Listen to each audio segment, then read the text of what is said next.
Big house. Go ahead. Coach, how you feeling going into the opener? Apprehensive. I really am.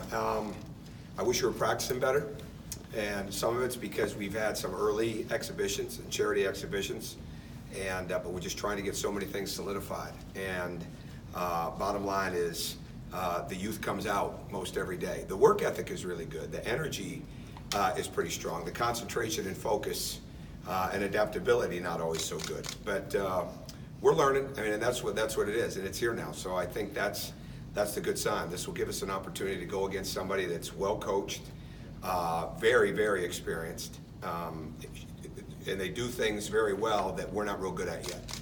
You know, we do not understand the concept of guarding our man really well and not over helping off penetration. And this is a team that is a tremendous three-point shooting team. They average 9 threes a game. They get a lot of their offense from the three, and they've got good inside play. So there's just a lot of things we've got to get better. We've got to become a more physical, aggressive team, you know, without turning it over and without fouling. And hopefully we're going to get strength in numbers, you know, as we go along, you know, with being able to play more guys and being able to put more pressure on the other team, whether it's full court defensively, whether it's with our driving game, whether it's on the backboards. But right now, those all remain to be seen. So that's where I'm at. When did you adopt your philosophy of not giving your players a position? This year. Positionless basketball. This year, it's the first time we've done it. It just makes sense. I mean, we really don't recruit with those connotations, maybe other than maybe the point guard. And really, point guards have to be able to play numerous things. So it just makes sense based on how we play, you know, and how I see the game. And really, in all honesty, the future of the game. I mean, it's already in the present in some programs in college, certainly, and in quite a few NBA teams. And you've got to have a level of versatility. And kids want to be able to play at the next level. They want to be able to play in a good way. And really, you have to be able to be a very versatile, multi-dimensional, two-way player that can do numerous things on offense and defense. And really, it comes down to, it's as much about defense as it is about offense. You know, a basketball player, you know, should be able to pass it, catch it, shoot it, drive it, screen, make plays for one another, move without it. Well, you got to be able to do the same things on the defensive end. And that's where kids sometimes get the misnomer that, no, I don't have to do all these things. Oh, no, yes, you do, right? Yes, you do. Some of my best players guarding the post have been my guards, like Yogi Ferrell, Victor Oladipo, guys like that in the past. And so getting guys to understand you've got to be able to play the entire game in a versatile way, or all parts of the game, I should say, in a versatile way.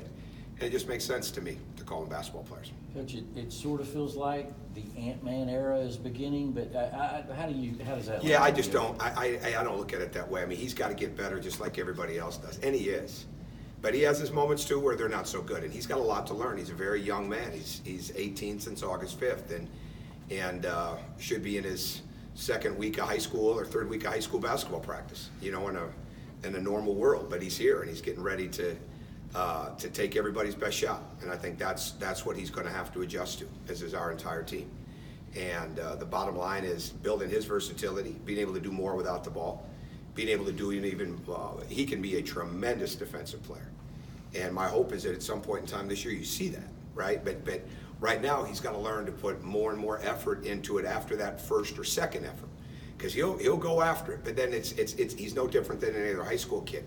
The possession keeps going and going and going, right? And you've got to, whether it's 30-second clock, you know, whatever it is, you've got to be able to cover a lot of ground defensively, do a lot of different things, because there's a lot of movement in offenses these days, a lot of movement. You know, we want to have it too.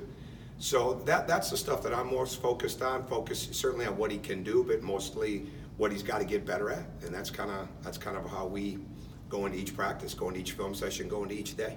What do you see as far as how the team responds to Anthony, though? I mean, when you've got one guy that's a projected number one and there's a team around him, as far as the chemistry and how the players treat him and how I think he's been really good with that. I think he's been really good with that. He can really pass the ball, and he moves the ball. And there's times he overpasses in practice.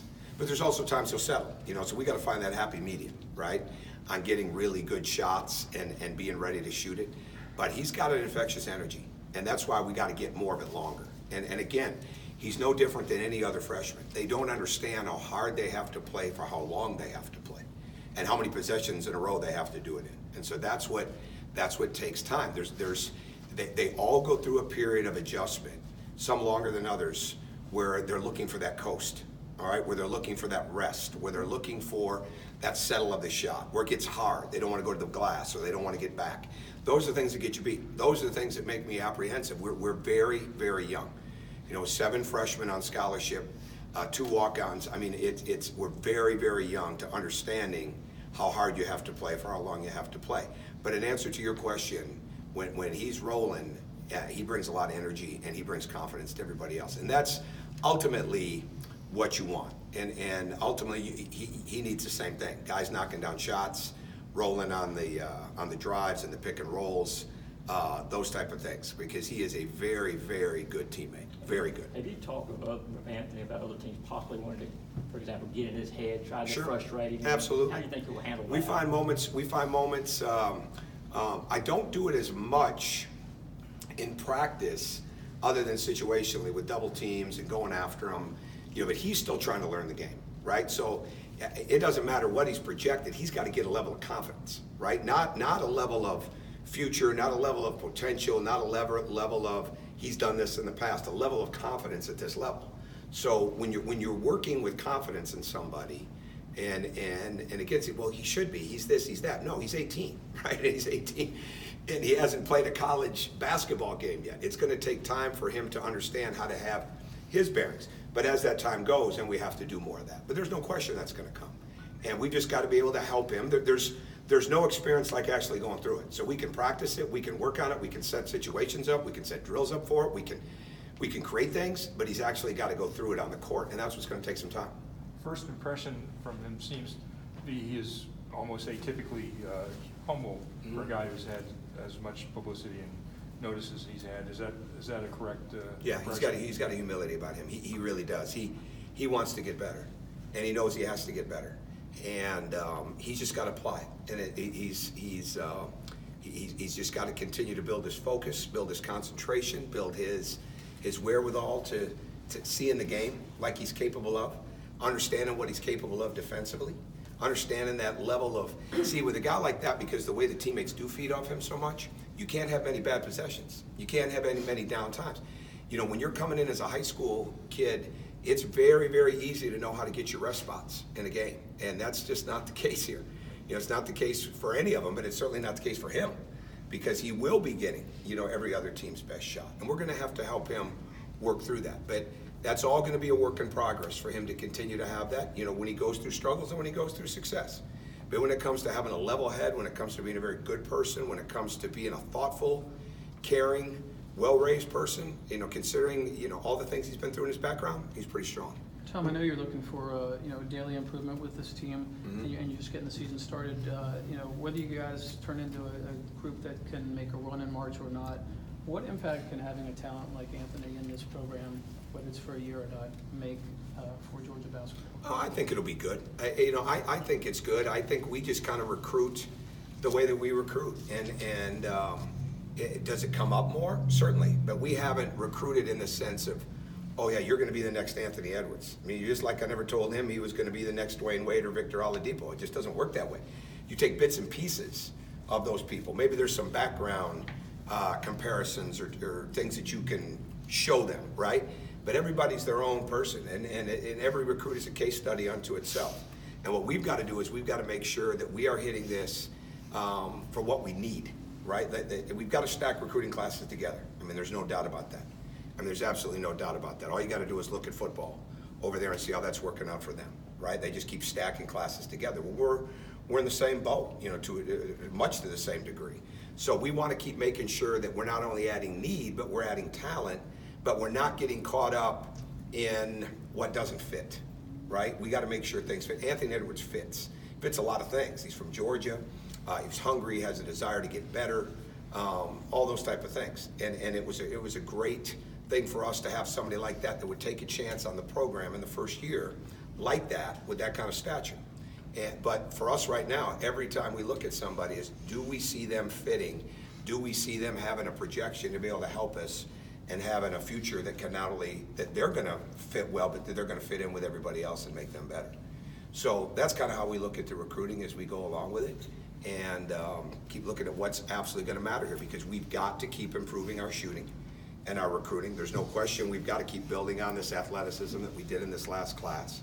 We've got to build size, but we've got to get our shooting to a high level. If we're going to compete in this league on a yearly basis, we've got to get our shooting to where we have knockdown shooters in the program. And that's the kind of stuff we have to continue to recruit towards. What are your challenges personally in coaching a talent like Anthony? Are you having to tell yourself, I gotta back off, give him space? It's a good question. Yeah, from time to time.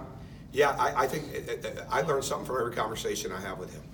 Even at that age, I learn something, and then I learn a better way to coach him. But I don't think that the last thing he needs is for me to back off for his present or for his future. But I have to make sure that I'm understanding that we're still going at a good speed for him, right? This is not a deal where you look and say, well, we'll get to that down the road. We'll get to that in a couple of years. That's not the case, right? And it's very hard to look at that in any case with a player in this day and age, with all the things that go on, with all the ways players change. So you're trying to intensify the situation and expedite it, but at the same time, you don't want to get too fast. Because what happens is every time you skip a step, it ends up costing you something else down the line. And that's what you got to be so careful of with a talented player, with an older player, with a new player, whatever it is. I mean, with a talent like that, you've got to make sure you're not skipping steps. Well, sometimes it's a little bit harder to figure that out. But there's many a day I'm reminded that this is a very, very young guy that came out of college a year early, or came into college a year early, and is really, really working at a really good pace. And so we just have to keep putting things in him and be patient with him when it's not there, but stay firm to help him grow to get that level of consistency that he's going to have. You mentioned earlier about the youth coming out and practice a little bit. Is that a physical? It comes out a lot of it. Well, is it a physical thing about playing harder longer? Is it them adjusting? That's more mental. It's all. There's some physical to it, but it's more mental. I mean, the concentration spans and focuses of young players, and it happens in older players. But it's very, very hard to keep that up for a period of time. But that's where mental toughness comes in. And we have to grow and develop mental toughness. It's an ongoing process. And when you're starting with a lot of young guys like we are, 10 newcomers, 9 freshmen, 7 scholarship freshmen, you're starting at a very low place, because whatever mental toughness they had, whatever competitive value they had, whatever playing to win value they had coming up, it gets ratcheted up big time at a level like this. So you've got to be able to ratchet it up in practice and get them to try to understand what that is. Well, you can only do so much in practice. Now they have to play and they have to see. And the thing about tomorrow, we're playing a team that there's no way we're looking at them based on their record a year ago. I think they returned 6 out of their top 7 or 6 out of their top 8. I've known Mark Prosser since he was a young kid, because I knew his dad, Skip Prosser, so well, as a friend of mine. They're getting better and better. And like I said, that three-point shooting is scary when you have a team that doesn't understand how you cannot be chasing the ball consistently. Like, we got to keep the ball in front of us and not be overreacting to the ball, because that's where a team like this just crushes you if you give them open threes, or if we give Dotson open looks inside the post. We don't have anybody like Dotson. Even it's not about his physical height, it's about his size and quickness in the post. We don't have anybody that's like that they deal with right now. We'd have had it a year ago with Derek. We don't have that. So we've got to get used to that. So there's going to be a lot of things to get used to inside of the games that we've got to learn about. But how long we have to compete and how hard we have to compete. And I'm not just putting it on the freshmen. We've got some upperclassmen that've got to pick it up competitively. I mean, there's no doubt about that. They got to pick it up on a daily basis for how competitive they have to be. Because that sometimes can be their best form of leadership, right? It's not about all the time. Like Tyree Krupp is a great example of a guy, and Donnell Gresham's growing into this. But those guys are really good examples of bringing a competitive value every day, trying to lead. Donnell's getting more comfortable. Tyree tries to lead every day. Well, his competitiveness comes out. We need more of that from others. I mean, big time. And that's where losing those seniors a year ago, not having a guy like Nick that had the success, we feel that. Doesn't do any good to worry about it. We've just got to get it better. But that's kind of where we're at on November 4th. Any other questions? Anybody else? All righty, thanks for coming. Thanks. See you later.